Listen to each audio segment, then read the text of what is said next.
Hello hi all, എല്ലാവർക്കും നമസ്കാരം. Competitive ക്രാക്കറിൻ്റെ പുതിയൊരു വീഡിയോയിലേക്ക് എല്ലാവർക്കും സ്വാഗതം.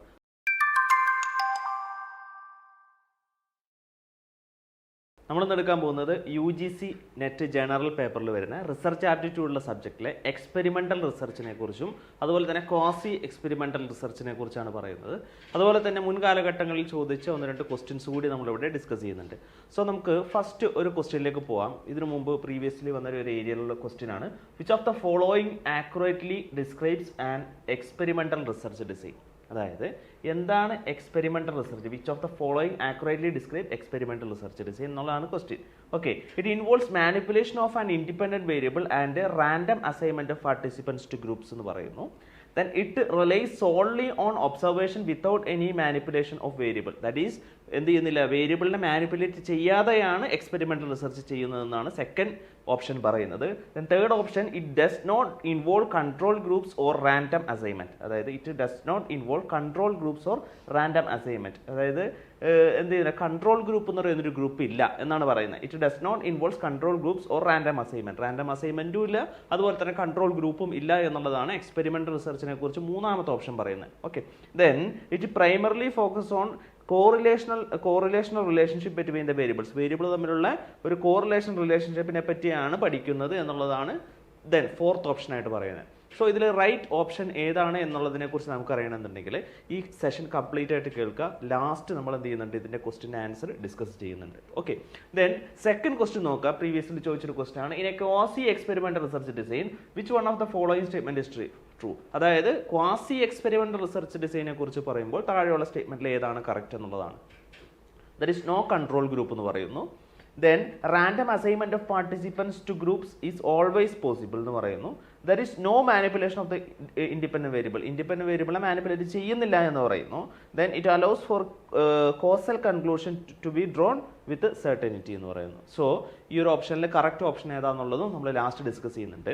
സോ നമുക്ക് ആദ്യം എന്താണ്, ഈ ക്വസ്റ്റിൻ്റെ ആൻസറിലേക്ക് നമ്മൾ എത്തണമെന്നുണ്ടെങ്കിൽ നമ്മൾ എന്ത് ചെയ്യണം, എന്താണ് എക്സ്പെരിമെൻ്റൽ റിസർച്ച് ഡിസൈൻ, അതുപോലെ തന്നെ എന്താണ് ക്വാസി എക്സ്പെരിമെൻ്റൽ റിസർച്ച് ഡിസൈൻ, എന്താണ് കൺട്രോൾ ഗ്രൂപ്പ്, എന്താണ് എക്സ്പെരിമെൻ്റൽ ഗ്രൂപ്പ്, അതുപോലെ തന്നെ എന്താണ് റാൻഡം അസൈൻമെൻറ്റ് തുടങ്ങിയ കാര്യങ്ങളെല്ലാം നമ്മൾ പഠിക്കേണ്ടതായിട്ടുണ്ട്. സോ ഈ കാര്യങ്ങളാണ് നമ്മൾ എന്ത് ചെയ്യാൻ പോകുന്നത്, വരുന്ന സ്ലൈഡ്സിൽ ഡിസ്ക്രൈബ് ചെയ്യാനായിട്ട് പോകുന്നത്.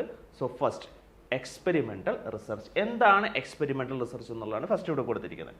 So often called true experimentation uses the scientific method to establish the cause effect relationship among a group of variables that makes up a study.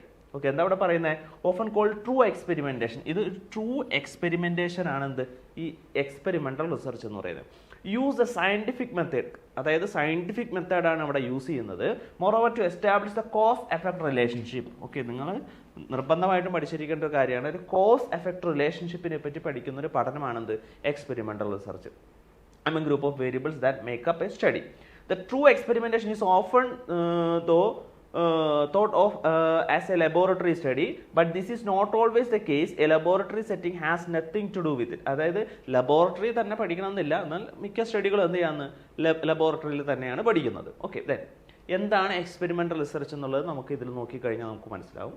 ഇവിടെ എക്സ്പെരിമെൻ്റൽ ഗ്രൂപ്പ് ഉണ്ടാവും, അതുപോലെ തന്നെ കൺട്രോൾഡ് ഗ്രൂപ്പ് ഉണ്ടാവും. ഫോർ എക്സാമ്പിൾ, അതായത് as A researcher, ഞാനൊരു റിസർച്ചറാണ്. ഞാൻ എന്താ ചെയ്യണമെന്ന് വെച്ച് കഴിഞ്ഞിട്ടുണ്ടെങ്കിൽ, എനിക്ക് ഈ ഒരു എന്താണ്, ഈ വെൽ സ്ട്രക്ചേർഡ് സോയിലുണ്ട്, അതുപോലെ തന്നെ കോമ്പാക്റ്റഡ് സോയിലുണ്ട്. എൻ്റെ പഠനം എന്താണെന്ന് വെച്ച് കഴിഞ്ഞിട്ടുണ്ടെങ്കിൽ, നല്ല മണ്ണ്, അതായത് നല്ല ഒരു വളക്കൂറുള്ളൊരു മണ്ണ്, അല്ലെങ്കിൽ ഒരു എന്താണ് വേരൊക്കെ ഇറങ്ങാൻ പറ്റുന്ന തരത്തിലുള്ളൊരു മണ്ണ് നമ്മൾ പ്ലാന്റ്സിന് കൊടുത്തു കഴിഞ്ഞാൽ പ്ലാന്റ്സ് നല്ല രീതിയിൽ ഗ്രോ ചെയ്യും എന്നുള്ളതാണ് എൻ്റെ ഒരു അസംഷൻ. അതായത് ഞാൻ ലിറ്ററേച്ചർ വായിച്ചപ്പോൾ ഞാൻ മനസ്സിലാക്കിയത് എന്താണ്, നല്ല സോയിൽ ഉണ്ടെങ്കിൽ, നല്ല വേരുകളൊക്കെ ഇറങ്ങാൻ പറ്റിയ നല്ലൊരു സോയിലാണെങ്കിൽ, ദാറ്റ് ഈസ് വെൽ സ്ട്രക്ചേർഡ് ആയിട്ടുള്ളൊരു സോയിലാണെന്നുണ്ടെങ്കിൽ അതെന്ത് ചെയ്യും, വേര് നന്നായിട്ട് ഇറങ്ങുകയും നല്ല രീതിയിൽ കിളിർക്കുകയും ചെയ്യും എന്നുള്ളതിനെ കുറിച്ചാണ് ഞാൻ എന്ത് ചെയ്യാൻ പോകുന്നത്, പഠിക്കാൻ പോകുന്നത്. ഓക്കെ, അപ്പോൾ ഒരു മരം അല്ലെങ്കിൽ ഒരു ചെടി നല്ല രീതിയിൽ വളരണം എന്നുണ്ടെങ്കിൽ അതിൻ്റെ ബാക്കിയുള്ള ഫാക്ടേഴ്സ് എന്തൊക്കെയാണ്,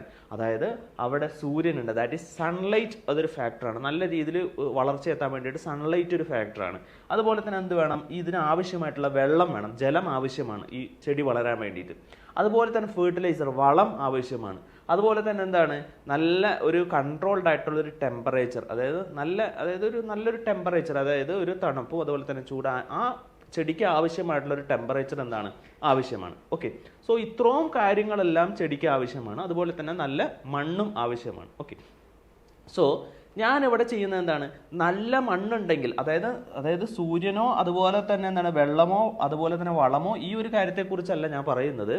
ഇതെല്ലാം ആവശ്യമാണ്. അതിനേക്കാൾ ഉപരി നല്ല മണ്ണുണ്ടെങ്കിൽ എന്ത് ചെയ്യും, ട്രീ നല്ല രീതിയിൽ ഗ്രോ ചെയ്യുമെന്നുള്ളതാണ്. സോ എൻ്റെ ഡിപ്പെൻഡൻറ്റ് വേരിയബിൾ എന്ന് പറയുന്നത് എന്താണ്, ട്രീ ഗ്രോ ചെയ്യുന്നു എന്നുള്ളതാണ് എൻ്റെ ഡിപ്പെൻഡൻറ്റ് വേരിയബിൾ. ഓക്കെ, എൻ്റെ ഇൻഡിപെൻഡൻറ്റ് വേരിയബിൾ എന്താണ്, സോയിലാണ് എൻ്റെ ഇൻഡിപെൻഡൻറ്റ് വേരിയബിൾ. എന്താണ്, സോയിലാണ് എൻ്റെ independent variable. That is soil നല്ലതാണെങ്കിൽ ചെടി നല്ല രീതിയിൽ വളരും എന്നുള്ളതാണ്. പക്ഷേ നമ്മളോട് മനസ്സിലാക്കണം, ഒരു ചെടി ഗ്രോ ചെയ്യാൻ വേണ്ടിയിട്ട് സോയിൽ എന്നുള്ള ഇൻഡിപെൻഡൻറ്റ് വേരിയബിൾ മാത്രമല്ല, ഈ ഗ്രോ എന്ന് പറയുന്ന വേരിയബിളിനാണ് എന്ത് വിളിക്കുന്നത്, ഡിപ്പെൻഡൻറ്റ് വേരിയബിൾ.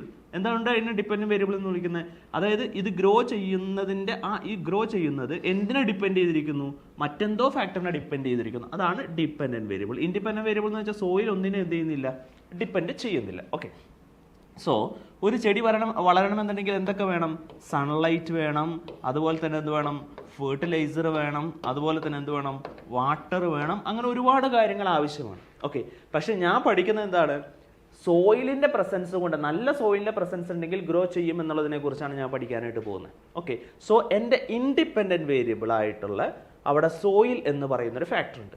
സോ ഞാൻ എന്താ ചെയ്യണമെന്ന് വെച്ച് കഴിഞ്ഞിട്ടുണ്ടെങ്കിൽ, ഒരു 10 ചെടികളുണ്ട്, 10 പ്ലാന്റ്സ് ഉണ്ട്.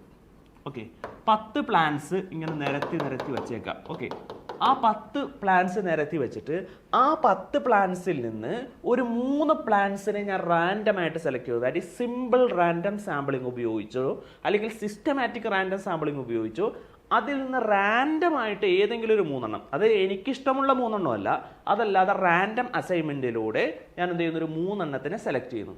ആ 3 എണ്ണത്തിനെ സെലക്ട് ചെയ്തിട്ട് എക്സ്പെരിമെൻ്റൽ ഗ്രൂപ്പിലേക്ക് ഇടുന്നു. അതുപോലെ തന്നെ ഞാൻ എന്ത് ചെയ്യുന്നു, വേറൊരു 3 എണ്ണോ 4 എണ്ണത്തിന് ഞാൻ എന്ത് ചെയ്യുന്നു, ഒരു കൺട്രോൾ ഗ്രൂപ്പിലേക്ക് ഞാൻ എന്ത് ചെയ്യുന്നു, കൊണ്ടുവന്നിടുന്നു. ഓക്കെ, അപ്പോൾ എന്താ ചെയ്യുന്നത്, ഒരു 3 എണ്ണത്തിന് ഞാൻ എക്സ്പെരിമെൻ്റൽ ഗ്രൂപ്പിലേക്കും അതല്ലെങ്കിൽ 3 4 എണ്ണത്തിന് ഞാൻ എന്ത് ചെയ്യുന്നു, കൺട്രോൾ ഗ്രൂപ്പിലേക്കും ഞാൻ എന്ത് ചെയ്യുന്നു, റാൻഡമായിട്ട് അസൈൻ ചെയ്തിടുന്നു. ഓക്കെ, എന്നിട്ട് ഞാനിവിടെ ചെയ്യുന്നത് എന്താണ്, ദാറ്റ് ഈസ് ഞാനിവിടെ ചെയ്യുന്നത് ഈ ചെടീനെ ഒരു എക്സ്പെരിമെൻ്റൽ ഗ്രൂപ്പ്, അതായത് ഒരു ലബോറട്ടറി സെറ്റിങ്ങിലേക്ക്, അതായത് ഒരു ഗ്രീൻ ഹൗസ് പോലുള്ളൊരു സെറ്റപ്പിലേക്ക് ഞാൻ കൊണ്ടുവന്ന് നടുന്നു. അതുപോലെ തന്നെ കൺട്രോൾ ഗ്രൂപ്പിനെ ഞാനൊരു ഗ്രീൻ ഹൗസിലേക്ക് കൊണ്ടുവരാണ്. ഓക്കെ, അപ്പോൾ രണ്ടും ഗ്രീൻ ഹൗസിലാണ്, രണ്ട് സ്ഥലത്താണ് ഞാൻ വളർത്തുന്നത്. ഈ ഗ്രീൻ ഹൗസിൻ്റെ പ്രത്യേകത എന്ന് വെച്ചിട്ടുണ്ടെങ്കിൽ സൺലൈറ്റ് കിട്ടും, അതുപോലെ തന്നെ വെള്ളം ഒഴിച്ചു കൊടുക്കും. ഈ ചെടിക്ക് വെള്ളം ഞാൻ ഒഴിച്ചു കൊടുക്കും, ഫെർട്ടിലൈസർ ഇട്ട് കൊടുക്കും, ടെമ്പറേച്ചർ കൃത്യമായിട്ട് മെയിൻറ്റെയിൻ ചെയ്യും. അപ്പോൾ എല്ലാ ഫാക്ടറിനും ഞാൻ എന്ത് ചെയ്യുന്നു, കൺട്രോൾ ചെയ്ത് നിർത്തുന്നു. ദാറ്റ് ഈസ് എക്സ്പെരിമെൻ്റൽ ഗ്രൂപ്പിൽ ബാക്കിയുള്ള ഏതൊക്കെ, അതായത് ഈ ചെടിക്ക് വളരാൻ ആവശ്യമായിട്ടുള്ള എന്തൊക്കെ ഫാക്ടേഴ്സ് ഉണ്ടോ അതിനെ എല്ലാം ഞാൻ കൺട്രോൾ ചെയ്ത് നിർത്തുന്നു. ഓക്കെ, എന്നിട്ട് എന്ത് ചെയ്യുന്നു, ഇതിന് കൊടുക്കുന്ന എന്താ വെച്ചിട്ടുണ്ടെങ്കിൽ സോയിലാണല്ലോ എൻ്റെ ഇൻഡിപെൻഡൻറ്റ് വേരിയബിൾ. അപ്പോൾ ഇവിടെ ഞാൻ കൊടുക്കുന്നത് നല്ല സോയിലാണ് ഇട്ട് കൊടുക്കുന്നത്, അതായത് വേരിറങ്ങാൻ പറ്റിയ കല്ലും മറ്റു മുള്ളൊന്നും ഇല്ലാത്ത തരത്തിലുള്ള നല്ല വേരൊക്കെ ഇറങ്ങാൻ പറ്റിയ നല്ല സ്മൂത്ത് ആയിട്ടുള്ള ഒരു സോയിൽ, നല്ല ഒരു സോയിലാണ് ഞാനിവിടെ കൊടുക്കുന്നത് ഈ എക്സ്പെരിമെൻ്റൽ ഗ്രൂപ്പിൽ. ദെൻ കം ടു കൺട്രോൾ ഗ്രൂപ്പിലേക്ക് ഞാൻ വരാനാണെങ്കിൽ, ഇവിടെ സൺലൈറ്റ് എത്രയാണോ കൊടുത്തത് അത്രയും സൺലൈറ്റ് ഞാൻ കൺട്രോൾ ഗ്രൂപ്പിലും കൊടുക്കുന്നു. ഇവിടെ വെള്ളം ഒഴിച്ച അതേ ക്വാണ്ടിറ്റി തന്നെ വെള്ളം ഇവിടെയും ഒഴിക്കുന്നു. ഇവിടെ കൊടുത്ത അതേ ഫെർട്ടിലൈസർ തന്നെ അതേ ക്വാണ്ടിറ്റിയിൽ തന്നെ ഇവിടെയും കൊടുക്കുന്നു. അതുപോലെ തന്നെ ഇവിടത്തെ റൂം ടെമ്പറേച്ചർ എത്രയാണോ അതേ റൂം ടെമ്പറേച്ചർ തന്നെ ഇവിടെയും ഞാൻ പ്രൊവൈഡ് ചെയ്യുന്നു. പക്ഷെ ഒന്നിൽ മാത്രം ഞാൻ മാറ്റം വരുത്തുന്നു. എന്താ മാറ്റം വരുത്തുന്നത്, ഇവിടെ ഞാൻ എന്താ ചെയ്യണമെന്ന് വെച്ച് കഴിഞ്ഞിട്ടുണ്ടെങ്കിൽ നല്ല മണ്ണൊന്നും ഇടുന്നില്ല, കല്ലും മുള്ളും നിറഞ്ഞ സാധാരണ ഒരു മണ്ണ് അത് ഞാൻ ഇടുന്നു. അപ്പോൾ ഞാൻ അവിടെ എന്താ മാനിപ്പുലേറ്റ് ചെയ്തത്, എന്താണ്, ഇൻഡിപെൻഡൻറ്റ് വേരിയബിൾ ആയിട്ടുള്ള സോയിലിനെ ഞാൻ എക്സ്പെരിമെൻ്റൽ ഗ്രൂപ്പിൽ ഞാൻ എന്ത് ചെയ്തു, മാനിപ്പുലേറ്റ് ചെയ്തു. ബാക്കിയുള്ള എല്ലാ വേരിയബിളിലെയും 2 സ്ഥലത്തും എന്ത് ചെയ്തു, ഈക്വലായിട്ട് കൺട്രോൾ ചെയ്ത് നിർത്തി. ഓക്കെ, അപ്പോൾ നമുക്ക് പറയാൻ പറ്റും, അതായത് ഈ പറഞ്ഞ എല്ലാ സ്ഥലത്തും എന്താണ്, ഈ ബാക്കിയുള്ള ഫാക്ടറിനെ എന്താണ് ന്യൂട്രലായിട്ട് കൺട്രോൾ ചെയ്ത് നിർത്തിയിരിക്കുന്നത്. ഒരു സ്ഥലത്ത് മാത്രം എന്താക്കി, ഞാൻ സോയിൽ എന്ന് പറയുന്ന വേരിയബിളിനെ മാനിപ്പുലേറ്റ് ചെയ്തു. സോ ഇവിടെ സോയിൽ കൊടുത്തിട്ടുണ്ടെങ്കിൽ, നല്ല സോയിൽ കൊടുത്തിട്ടുണ്ടെങ്കിൽ ഇത് നല്ല രീതിയിൽ ഇവിടത്തേനേക്കാൾ കൂടുതൽ ഗ്രോയിങ് ഇവിടെ ഉണ്ടെങ്കിൽ നമുക്ക് പറയാൻ പറ്റും അത് എന്തിൻ്റെ കാരണം കൊണ്ടാണ്, അത് വെൽ സ്ട്രക്ചേർഡ് ആയിട്ട് സോയിലിൻ്റെ കാരണം കൊണ്ടാണ് എന്ന് പറയാനായിട്ട് പറ്റും. സോ ഇത്തരത്തിലുള്ള പഠനത്തിനാണ് എന്ത് വിളിക്കുന്നത്, എക്സ്പെരിമെൻ്റൽ റിസർച്ച് എന്ന് വിളിക്കുന്നത്. ഓക്കെ, അപ്പോൾ എക്സ്പെരിമെൻ്റൽ ഗ്രൂപ്പ് ഉണ്ട്, കൺട്രോൾ ഗ്രൂപ്പ് ഉണ്ട്. അപ്പോൾ എക്സ്പെരിമെൻ്റൽ റിസർച്ചിൽ നമ്മൾ മനസ്സിലാക്കേണ്ട കാര്യം, നമ്മൾ എക്സ്പെരിമെൻ്റൽ ഗ്രൂപ്പ് ഉണ്ടാവും, കൺട്രോൾ ഗ്രൂപ്പ് ഉണ്ടാവും. ഇത് നമ്മളെന്താണ്, ഇതൊരു സെറ്റിങ്ങിലേക്ക്, ഒരു ഇൻക്ലൂഷൻ സെറ്റിങ്ങിലേക്ക് കൊണ്ടുവന്നിട്ടാണ് നമ്മൾ എന്ത് ചെയ്യണത്, ഈ റിസർച്ച് ചെയ്യുന്നത്. ഓക്കെ, ഇതിൽ നമ്മൾ മറ്റുള്ള വേരിയബിൾസിനെ എല്ലാം എന്ത് ചെയ്യും, അതായത് ഈ ഗ്രോ എന്ന് പറയുന്ന ഡിപ്പെൻഡൻറ്റ് വേരിയബിളിനെ സ്വാധീനിക്കുന്ന മറ്റെല്ലാ ഇൻഡിപെൻഡൻറ്റ് വേരിയബിളിനെ എന്ത് ചെയ്യും, രണ്ട് സ്ഥലത്ത് നമ്മൾ എന്താ വെച്ചിട്ടുണ്ടെങ്കിൽ ഈക്വലായിട്ട് കൺട്രോൾ ചെയ്ത് നിർത്തും. ഒരു വേരിയബിളിനെ മാത്രം മാനിപ്പുലേറ്റ് ചെയ്യും. മാനിപ്പുലേറ്റ് ചെയ്യാന്ന് വെച്ചാൽ ഇവിടെ മാനിപ്പുലേറ്റ് ചെയ്ത് സോയിലിനെയാണ്. ഇവിടെ സോയിൽ നല്ല സോയിലാണ്, ഇവിടെ സാധാരണ സോയിലാണ് പ്രൊവൈഡ് ചെയ്തത്. ഓക്കെ, എന്നിട്ട് എവിടെയാണ് ഗ്രോ ചെയ്തത്? ഫോർ എക്സാമ്പിൾ ഇവിടെയും ഗ്രോ ചെയ്തു, ഇവിടെയും ഒരുപോലെ ഗ്രോ ചെയ്തെങ്കിൽ എന്താ അതിൻ്റെ ഉത്തരം? അവിടെ നമുക്ക് മനസ്സിലാക്കാം, സോയിൽ ഒരു ഫാക്ടർ അല്ല, ഏത് സോയിലാണെങ്കിലും മരം എന്ത് ചെയ്യും, വളരും എന്നുള്ള രീതിയിലേക്ക് എത്താം. ഇവിടെ എന്ത് ചെയ്തു, ഇവിടെ വെൽ സ്ട്രക്ചേർഡ് സോയിൽ കൊടുത്തപ്പോൾ നല്ല രീതിയിൽ വളർന്നു. ഇവിടെ വെൽ സ്ട്രക്ചേർഡ് സോയിലല്ല, ഇവിടെ ഒരു കോമ്പാക്റ്റഡ് സോയിലാണ്. അതുകൊണ്ട് തന്നെ ഇവിടെ ചെടി കൃത്യമായിട്ട് വളർന്നില്ല. അപ്പോൾ നമുക്ക് മനസ്സിലാക്കുന്നതാണ്, സോയിൽ എന്ന് പറയുന്ന ഫാക്ടർ ഗ്രോത്തിനെ എന്ത് ചെയ്യുന്നുണ്ട്, ഇൻഫ്ലുവൻസ് ചെയ്യുന്നുണ്ട് എന്ന് നമുക്ക് എന്ത് ചെയ്യാൻ പറ്റും, പഠിക്കാനായിട്ട് പറ്റും. സോ ഇത്തരത്തിലുള്ള പഠനത്തിനെയാണ് എന്ത് വിളിക്കുന്നത്, എക്സ്പെരിമെൻ്റൽ ഗ്രൂപ്പ് എന്ന് വിളിക്കുന്നത്. തന്നെയുമല്ല, ഇവിടെ നമ്മൾ സെലക്ട് ചെയ്ത സാമ്പിൾസ്, അതായത് ഇവിടെയും സാമ്പിൾസ് എടുത്തു, ഇവിടെയും സാമ്പിൾസ് എടുത്തു. സോ ഇവിടെ നമ്മൾ എന്ത് ചെയ്താൽ 10 അല്ലെങ്കിൽ 100 ചെടികളിൽ നിന്ന് റാൻഡം ആയിട്ടാണ് നമ്മൾ എന്ത് ചെയ്തത്, ഒരു 3 എണ്ണത്തിന് ഇവിടെ എടുത്തു, റാൻഡം ആയിട്ട് അവിടെയും എടുത്തു. ഓക്കെ, കൺട്രോൾ ഗ്രൂപ്പിൽ, എക്സ്പെരിമെൻ്റൽ ഗ്രൂപ്പിൽ റാൻഡം ആയിട്ട് എടുത്തത്, അല്ലാതെ നമുക്ക് ഇഷ്ടമുള്ളതിനെ അല്ല എടുക്കുന്നത്. ഓക്കെ, സോ ഇത്തരത്തിലുള്ള പഠനത്തിനാണ് എക്സ്പെരിമെൻ്റൽ റിസർച്ച് എന്ന് വിളിക്കുന്നത്. സോ ഹിയർ ഇവിടെ നോക്കാം, a true experiment is any study where an effort is made to identify and impose control over all other variables except one. അവിടെ എന്താ ചെയ്യുന്നത്, all true experiment in a study where an effort is made to identify and impose control over all other variable. എല്ലാ വേരിയബിളിലും നമ്മൾ എന്ത് ചെയ്യും, control ചെയ്യും, except one. ഒരു വേരിയബിളിനെ മാത്രം കൺട്രോൾ ചെയ്യില്ല, അതിനെ നമ്മൾ എന്ത് ചെയ്യും, മാനിപ്പുലേറ്റ് ചെയ്യുന്നു. ദാറ്റ് ഈസ് ഇൻഡിപെൻഡൻറ്റ് വേരിയബിളിനെ മാനിപ്പുലേറ്റ് ചെയ്യുന്നു, ബാക്കിയുള്ള എല്ലാ എക്സ്റ്റേണൽ വേരിയബിളിനെ നമ്മൾ എന്ത് ചെയ്യുന്നു, കൺട്രോൾ ചെയ്യും. Okay, then when conducting scientific experiments, researchers develop hypothesis to guide experimental design. നമ്മൾ അതിന് എന്ത് ചെയ്യും, ഒരു ഹൈപ്പോത്തിസിസ് നമ്മൾ ഡെവലപ്പ് ചെയ്യും. അപ്പോൾ നേരത്തെ എക്സാമ്പിൾ നമ്മൾ എന്താ ഹൈപ്പോത്തിസിസ് ഡെവലപ്പ് ചെയ്യാം, അതായത് സോയിൽ എന്തിനെ ഇൻഫ്ലുവൻസ് ചെയ്യുന്നു, ഗ്രോത്തിനെ ഇൻഫ്ലുവൻസ് ചെയ്യുന്നു. നല്ല സോയിലാണെങ്കിൽ അത് ഗ്രോത്തിനെ ഇൻഫ്ലുവൻസ് ചെയ്യുന്നു. നൾ ഹൈപ്പോത്തിസിസ് നമ്മൾ എന്ത് വെക്കും, നല്ല സോയിൽ ഗ്രോത്തിന് എന്ത് ചെയ്യില്ല, ഇൻഫ്ലുവൻസ് ചെയ്യില്ല. That is does not influence the growth of the plant എന്നുള്ള രീതിയിൽ വെക്കും. ഓക്കെ, അതാണ് നമ്മൾ എന്ത് ചെയ്യുന്ന റിസർച്ച് ഹൈപ്പോത്തിസിസ് ആയിട്ട്, നൾ ഹൈപ്പോത്തിസിസ് ആയിട്ട് വെക്കുന്നത്. So when conducting scientific experiment, research develop hypothesis to guide experimental research design. Hypothesis നമ്മൾ ഡെവലപ്പ് ചെയ്യും. Then hypothesis is a suggested explanation that is both testable and falsifiable.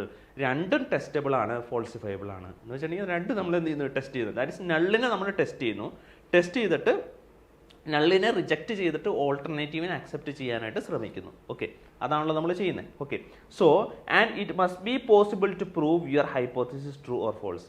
അവിടെ നമുക്ക് എന്ത് ചെയ്യാൻ പറ്റണം, നമ്മുടെ ഹൈപ്പോത്തിസിസ് ട്രൂ ആണോ, നമ്മുടെ റിസർച്ച് ഹൈപ്പോത്തിസിസ് അഥവാ ഓൾട്ടർനേറ്റീവ് ഹൈപ്പോത്തിസിസ് ട്രൂ ആണോ അതോ ഫോൾസ് ആണോ എന്ന് നമുക്ക് എന്ത് ചെയ്യാൻ പറ്റും, പ്രൂവ് ചെയ്യാനായിട്ട് പറ്റും. ഓക്കെ, സോ ഇതാണ് എന്ത്, എക്സ്പെരിമെന്റൽ റിസർച്ച് ഡിസൈൻ എന്ന് പറയുന്നത്. Then for example Michael observes that maple trees lose their leaves in their fall. അതായത് മൈക്കിൾ എന്ത് ചെയ്തു, മേപ്പിൾ മരങ്ങൾ ഇലകൾ പൊഴിയുന്നതായിട്ട് കണ്ടു. ഏത് കാലഘട്ടത്തിൽ, ഫോൾ സീസൺ, അതായത് ശിശിര കാലഘട്ടത്തിൽ മേപ്പിൾ മരങ്ങളുടെ ഇലകൾ പൊഴിയുന്നതായിട്ട് കണ്ടു.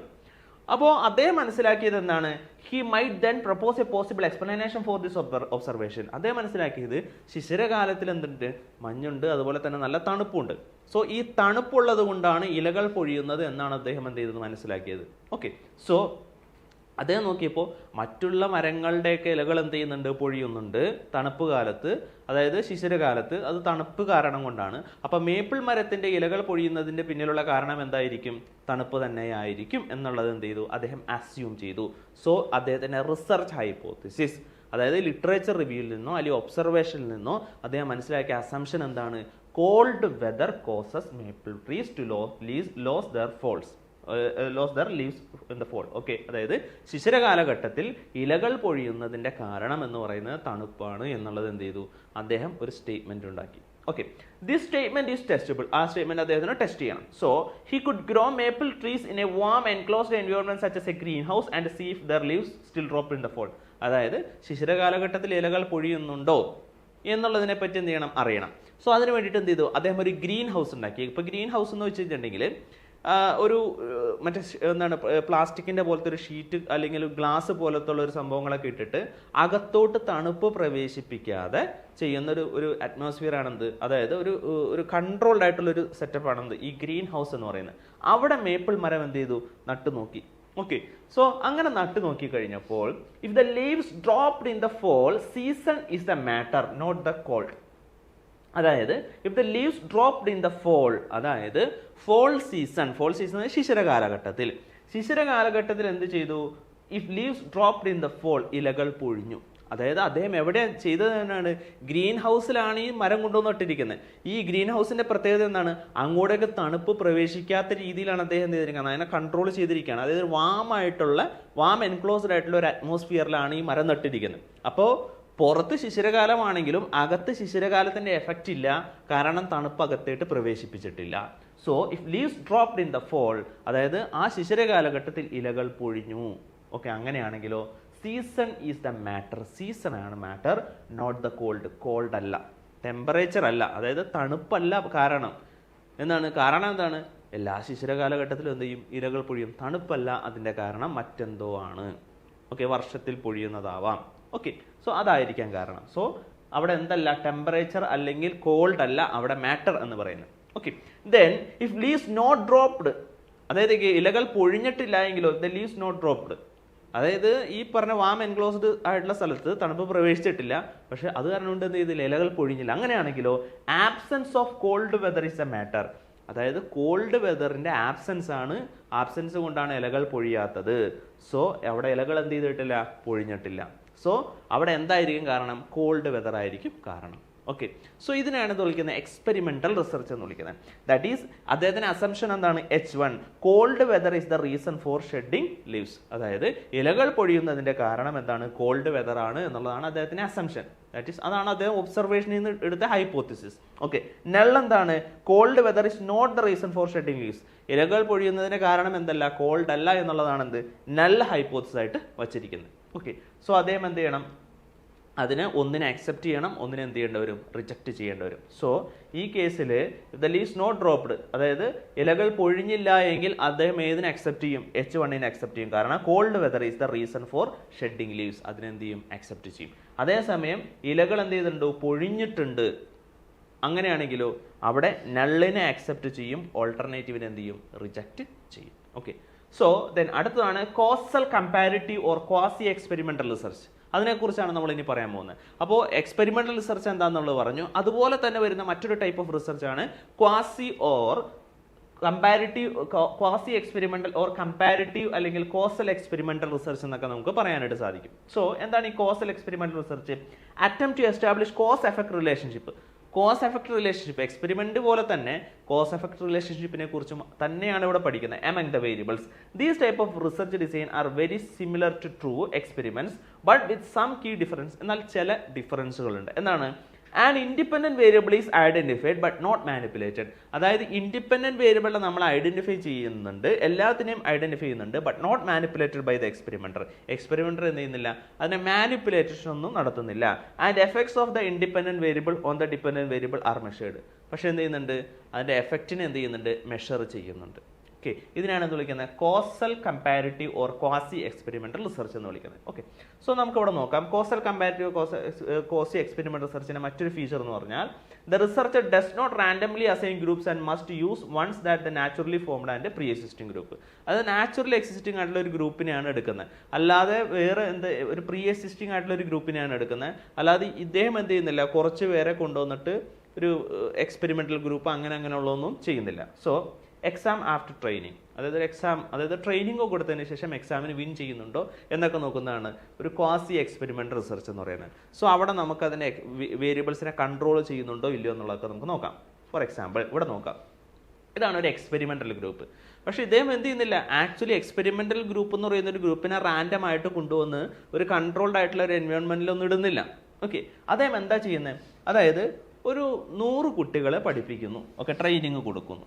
ഓക്കെ, അപ്പോൾ 100 കുട്ടികളെ ട്രെയിനിങ് കൊടുത്തു കഴിഞ്ഞാൽ ആ കുട്ടി വിജയിക്കുമോ എന്നുള്ളത്, ദാറ്റ് ഈസ് ആ 100 കുട്ടികൾ വിൻ ചെയ്യുന്നുണ്ടോ, ആ വിൻ എന്ന് പറയുന്നതാണെന്ത്, ഡിപ്പെൻഡന്റ് വേരിയബിൾ. വിൻ എന്ന് പറയുന്നതാണ് ഡിപ്പെൻഡന്റ് വേരിയബിൾ. ഒരു കുട്ടി വിജയിക്കണമെങ്കിൽ എന്തൊക്കെ കൊടുക്കണം? ആ കുട്ടിക്ക് ട്രെയിനിങ് കൊടുക്കണം, അതുപോലെ തന്നെ ആ കുട്ടി ബുക്കുകളൊക്കെ ഇരുന്ന് വായിക്കണം, അതുപോലെ തന്നെ യൂട്യൂബ് പോലുള്ള പ്ലാറ്റ്ഫോമിലൂടെ, ഓൺലൈൻ പ്ലാറ്റ്ഫോമിലൂടെ കാര്യങ്ങൾ സെൽഫായിട്ട് ആ കുട്ടി പഠിക്കണം, അതുപോലെ തന്നെ MCQs പോലുള്ള കാര്യങ്ങളൊക്കെ അറ്റൻഡ് ചെയ്ത് പഠിക്കണം, വീട്ടിൽ നിന്ന് പ്രാക്ടീസ് ചെയ്യണം. ഇങ്ങനെ പല കാര്യങ്ങൾ കൊണ്ടാണ്, പല ഇൻഡിപെൻഡന്റ് വേരിയബിൾസ് കൊണ്ടാണ് ആ കുട്ടി എന്ത് ചെയ്യുന്നത്, വിൻ ചെയ്യുന്നത്. ഓക്കെ, പക്ഷേ ഇദ്ദേഹത്തിന് അറിയേണ്ടത് ഇദ്ദേഹം കൊടുത്ത അല്ലെങ്കിൽ ആ കുട്ടികൾക്ക് ഒരു കോളേജിലോ അല്ലെങ്കിൽ ഒരു സ്കൂളിലോ കൊടുത്ത ട്രെയിനിങ്, ആ ട്രെയിനിങ് കൊണ്ട് വിൻ ചെയ്തോ എന്നുള്ളത് എന്ത് ചെയ്യുന്നു, പഠിക്കുന്നു. ഓക്കെ, അപ്പോൾ ട്രെയിനിങ് ഇവിടെ എന്താണ്, ഒരു വേരിയബിൾ ആണ്. ഓക്കെ, എന്നാൽ ഈ പറയുന്ന ഈ കുട്ടിക്ക് എന്ത് കൺട്രോൾ ചെയ്യുന്നില്ല, നിങ്ങൾ ബുക്ക് വായിക്കണ്ട, നിങ്ങൾ യൂട്യൂബ് കാണണ്ട, നിങ്ങൾ സെൽഫായിട്ട് സ്റ്റഡി നടത്തണ്ട എന്നുള്ളതിന് ആ വേരിയബിളിന് എന്ത് ചെയ്യുന്നില്ല, കൺട്രോൾ ചെയ്യുന്നില്ല. അത് ഇഷ്ടമുള്ള കുട്ടികൾക്ക് ചെയ്യാം, ചെയ്യാതിരിക്കാം. അപ്പോൾ മറ്റുള്ള വേരിയബിൾസിനെ കൺട്രോൾ ചെയ്യുന്നില്ല. ഇവിടെ എന്ത് ചെയ്യുന്നു, ഒരു എക്സ്ട്രാ വേരിയബിൾ ഇട്ട് കൊടുക്കുകയാണ് ചെയ്യുന്നത്. ഓക്കെ, ഇവിടെ കുട്ടികൾക്ക് ട്രെയിനിങ് കൊടുക്കുന്നു, എന്നിട്ട് ആ കുട്ടി വിൻ ചെയ്തോ ഇല്ലയോ എന്നുള്ളത് എന്ത് ചെയ്യുന്നു, നോക്കുന്നു. അപ്പോൾ മറ്റുള്ള വേരിയബിളിനെ കൺട്രോൾ ചെയ്യുന്നില്ല. എന്ന് വെച്ചിട്ടുണ്ടെങ്കിൽ ഈ പറഞ്ഞ എല്ലാ കുട്ടികൾക്കും, ഇപ്പം 100 കുട്ടികൾക്കും ഇഷ്ടമുണ്ടെങ്കിൽ ബുക്ക് വായിച്ചാൽ മതി, ഇഷ്ടമുണ്ടെങ്കിൽ യൂട്യൂബ് ലെക്ചർ കണ്ടാൽ മതി, അതൊന്നും ഒരു കൺസേണേ അല്ല. ഓക്കെ, പക്ഷേ ഈ 100 കുട്ടികൾക്കും ഈക്വൽ ആയിട്ട് എന്ത് പ്രൊവൈഡ് ചെയ്യുന്നുണ്ട്, ട്രെയിനിങ് പ്രൊവൈഡ് ചെയ്യുന്നുണ്ട്. സോ ട്രെയിനിങ് കിട്ടിയ കുട്ടികളെല്ലാം ജയിച്ചോ എന്നുള്ളത് നോക്കുന്നു. ഓക്കെ, ദാറ്റ് ഈസ് കോൾഡ് എന്താണ്, ക്വാസി എക്സ്പെരിമെന്റൽ റിസർച്ച് ഡിസൈൻ. ഇതിനൊരു എക്സ്റ്റേണൽ ഗ്രൂപ്പ് ഉണ്ട്. എക്സ്റ്റേണൽ ഗ്രൂപ്പ് എന്ന് വെച്ചാൽ എന്താ, നമ്മൾ ട്രെയിനിങ് കൊടുക്കാത്ത പുറത്തുള്ള വേറെ കുറേ ഗ്രൂപ്പ്, അവരെ നമ്മൾ ഒരു തരത്തിലും കൺട്രോൾ ചെയ്യുന്നില്ല, ഒന്നും ചെയ്യുന്നില്ല. ദാറ്റ് ഈസ് ഇവിടെ എന്ത് ഗ്രൂപ്പില്ല, കൺട്രോൾ ഗ്രൂപ്പ് എന്ന് പറയുന്ന ഒരു ഗ്രൂപ്പ് ക്വാസി എക്സ്പെരിമെന്റൽ റിസർച്ച് ഡിസൈനിലില്ല. അവരെന്ത് ചെയ്യുന്നുണ്ട്, ബുക്ക് നോക്കിയും അതുപോലെ തന്നെ യൂട്യൂബ് നോക്കിയും പല രീതിയിൽ പഠിക്കുന്നുണ്ട്, വിൻ ചെയ്യുന്നുണ്ടാവാം. ഓക്കെ, സോ നമ്മളുടെ കൺസേൺ എവിടെ മാത്രമാണ്, ഈ എക്സ്പെരിമെന്റൽ ഗ്രൂപ്പിൽ മാത്രമാണ്. പക്ഷേ എക്സ്പെരിമെന്റൽ ഗ്രൂപ്പ് എന്ന് പറയുന്ന ഒരു ഗ്രൂപ്പില്ല. നമ്മൾ എന്താ ചെയ്യുന്നത്, കുറച്ച് ആളുകൾ എടുക്കുന്നു, ട്രെയിനിങ് കിട്ടിയ കുറച്ച് ആളുകളെ സാമ്പിളായിട്ട് എടുക്കുന്നു. ട്രെയിനിങ് കിട്ടിയത് കൊണ്ടാണോ അവർ വിൻ ചെയ്തത് എന്ന് എന്ത് ചെയ്യുന്നു, ചെക്ക് ചെയ്യുന്നു. അവർക്ക് ട്രെയിനിങ് അല്ലാതെ കുറേ വേരിയബിൾസ് വേറെ കിട്ടിയിട്ടുണ്ട്, അത് എത്രത്തോളം കിട്ടിയിട്ടുണ്ടെന്നോ അത് ഈക്വൽ ആയിട്ടാണോ കിട്ടിയതെന്നോ ഒന്നും നമ്മൾ എന്ത് ചെയ്യുന്നില്ല, മെഷർ ചെയ്യുന്നില്ല. ഇറ്റ്സ് നോട്ട് എ കൺസേൺ, അതൊരു കൺസേൺ ആയിട്ട് എടുക്കുന്നില്ല. ഓക്കെ, സോ ഇതിനെയാണ് എന്ത് വിളിക്കുന്നത്, ക്വാസി എക്സ്പെരിമെന്റൽ റിസർച്ച് ഡിസൈൻ എന്ന് പറയുന്നത്. സോ നമ്മൾ ഇന്നത്തെ സെഷനിൽ എന്താണ് എക്സ്പെരിമെന്റൽ റിസർച്ച്, അതുപോലെ തന്നെ എന്താണ് ക്വാസി എക്സ്പെരിമെന്റൽ റിസർച്ച് തുടങ്ങിയ കാര്യങ്ങളെക്കുറിച്ചൊക്കെ നമ്മൾ പഠിച്ചു. നമുക്കറിയാം ഇത് കൂടുതൽ ടൈപ്സ് ഓഫ് റിസർച്ച് നമുക്ക് ഇനിയും പഠിക്കാനുണ്ട്, ഒരുപാട് ടൈപ്സ് ഓഫ് റിസർച്ച് നമുക്ക് പഠിക്കാനുണ്ട്. നമ്മളുടെ റിസർച്ച് ആപ്റ്റിറ്റ്യൂഡ് എന്ന് പറയുന്ന ഒരു സബ്ജക്റ്റ് എന്ന് പറയുന്നത് UGC നെറ്റിലെ പരമപ്രധാനമായിട്ടുള്ള ഒരു സബ്ജക്റ്റ് ആണെന്ന് നമുക്കറിയാം. കാരണം പേപ്പർ 1ലും അതുപോലെ തന്നെ പേപ്പർ 2ലെ ക്വാണ്ടിറ്റേറ്റീവ് ടെക്നിക്സ് ഫോർ റിസർച്ച് എന്ന് പറയുന്ന ഒരു ഏരിയയിൽ വരുന്ന ഒരു പേപ്പറാണ്. അതുപോലെ തന്നെ നമുക്കറിയാം UGC നെറ്റ് കിട്ടിക്കഴിഞ്ഞ് നമ്മൾ അധ്യാപകരായി കഴിഞ്ഞതിന് ശേഷം ആണെങ്കിൽ തന്നെയും PhD ചെയ്യാൻ പോലുള്ള കാര്യത്തിന് വേണ്ടിയിട്ട് ഈ ഒരു സബ്ജക്റ്റ് വളരെ അത്യാവശ്യമാണ്. സോ നമുക്ക് ഇതിൽ കൂടുതൽ ട്രെയിനിങ് നമുക്ക് കിട്ടേണ്ടതായിട്ടുണ്ട്, എന്നാലാണ് നമുക്ക് UGC നെറ്റ് നമുക്ക് നല്ല രീതിയിൽ സ്കോർ ചെയ്യാനായിട്ട് പറ്റുള്ളൂ. അപ്പോൾ കൃത്യമായിട്ടുള്ള ഒരു ട്രെയിനിങ് നമുക്ക് കിട്ടുന്നതിന് വേണ്ടിയിട്ട് നമ്മുടെ കോമ്പറ്റേറ്റീവ് ക്രാക്കർ എന്ത് ചെയ്യുന്നതെന്ന് വെച്ചിട്ടുണ്ടെങ്കിൽ ഒരു പുതിയൊരു ക്രാഷ് ബാച്ച് സ്റ്റാർട്ട് ചെയ്തിട്ടുണ്ട്. പുതിയൊരു ക്രാഷ് ബാച്ചാണ് നമുക്ക് സ്റ്റാർട്ട് ചെയ്തിരിക്കുന്നത്. അപ്പോൾ ഈ ക്രാഷ് ബാച്ചുമായി ബന്ധപ്പെട്ട് എന്ത് ഡൗട്ട്സ് ഉണ്ടെങ്കിലും താഴെ കാണുന്ന കോൺടാക്ട് നമ്പറിൽ കോൺടാക്ട് ചെയ്യാം. നമ്മുടെ UGC നെറ്റിൻ്റെ ഈ ക്രാഷ് ബാച്ചിൻ്റെ ഒരു പ്രത്യേകത എന്ന് പറയുന്നത് വെച്ചിട്ടുണ്ടെങ്കിൽ സിലബസ് ബേസ്ഡ് ആയിട്ടുള്ള റെക്കോർഡഡ് ക്ലാസ്സുകൾ നിങ്ങൾക്ക് പ്രൊവൈഡ് ചെയ്യും. അതുകൂടാതെ എക്സാം ഓറിയൻറ്റഡ് ആയിട്ടുള്ള ലൈവ് ക്ലാസ്സുകൾ കൂടി നമ്മൾ പ്രൊവൈഡ് ചെയ്യുന്നുണ്ട്. അതുപോലെ തന്നെ PDF notes, previous year MCQ discussion, അതുപോലെ തന്നെ ഡൗട്ട് ക്ലിയറൻസ്, നിങ്ങൾക്ക് എന്തെങ്കിലും സംശയങ്ങളൊക്കെ ഉണ്ടെങ്കിൽ അതൊക്കെ ക്ലിയർ ചെയ്യാനുള്ള അവസരങ്ങളൊക്കെ കൊടുക്കുന്നുണ്ട്. സോ ഈ ഒരു UGC നെറ്റിൻ്റെ ജനറൽ പേപ്പറിൻ്റെ ഈ ഒരു ക്രാഷ് ബാച്ചിലേക്ക് വരാൻ ആഗ്രഹിക്കുന്ന ആരെങ്കിലും ഉണ്ടെങ്കിൽ തീർച്ചയായിട്ടും കോൺടാക്റ്റ് ചെയ്യാം. സോ താഴെ കാണുന്ന കോൺടാക്ട് നമ്പറിൽ കോൺടാക്ട് ചെയ്യാം. സോ നമ്മൾ നേരത്തെ പറഞ്ഞ MCQന്റെ ആൻസറിലേക്ക് നമ്മൾ വരികയാണെങ്കിൽ which of the following accurately describe an experimental research design എന്ന് പറഞ്ഞാൽ അതിന്റെ right answer it involves manipulation of an independent variable. That is experimental റിസർച്ചിൽ എന്ത് ചെയ്യുന്നുണ്ട്, ഇൻഡിപെൻഡന്റ് വേരിയബിൾ നമ്മൾ എന്ത് ചെയ്യുന്നുണ്ട്, മാനിപ്പുലേറ്റ് ചെയ്യുന്നുണ്ട്. And random assignment of participant, അവിടെ റാൻഡം അസൈൻമെന്റ് ആണ് നമ്മൾ എന്ത് ചെയ്യുന്നത്, ഓരോ സാമ്പിളിനെ റാൻഡം ആയിട്ടാണ് സെലക്ട് ചെയ്യുന്നത്. ദെൻ സെക്കൻഡ് ലാസ്റ്റ് ക്വസ്റ്റിനിലേക്ക് വരികയാണെങ്കിൽ in a quasi experimental research design which one of the following statement is true. താഴെ കൊടുത്തിരിക്കുന്ന സ്റ്റേറ്റ്മെന്റിൽ ഏതാണ് ട്രൂ എന്നുള്ളതാണ്. ഏതാണ്, there is no control group. അതായത് ക്വാസി എക്സ്പെരിമെന്റൽ റിസർച്ച് ഡിസൈനിൽ എന്തില്ല, കൺട്രോൾ ഗ്രൂപ്പ് എന്ന് പറയുന്ന ഒരു പരിപാടി ഇല്ല. സോ നമ്മൾ നേരത്തെ ഡിസ്കസ് ചെയ്ത ക്വസ്റ്റ്യൻസിന് ആൻസർ നമുക്ക് കിട്ടി. എന്താണ് എക്സ്പെരിമെന്റൽ ഗ്രൂപ്പ് എന്നും അതുപോലെ തന്നെ എന്താണ് ക്വാസി എക്സ്പെരിമെന്റൽ ഗ്രൂപ്പ് എന്നുള്ള കാര്യത്തെപ്പറ്റി മനസ്സിലായെന്ന് വിചാരിക്കുന്നു. സോ ഇന്നത്തെ ക്ലാസ് ഇവിടെ വൈൻഡപ്പ് ചെയ്യാണ്. നിങ്ങൾ എന്ത് ചെയ്യുക, യൂട്യൂബ് ഫോളോ ചെയ്യുക, അതുപോലെ തന്നെ സബ്സ്ക്രൈബ് ചെയ്യുക. So thank you.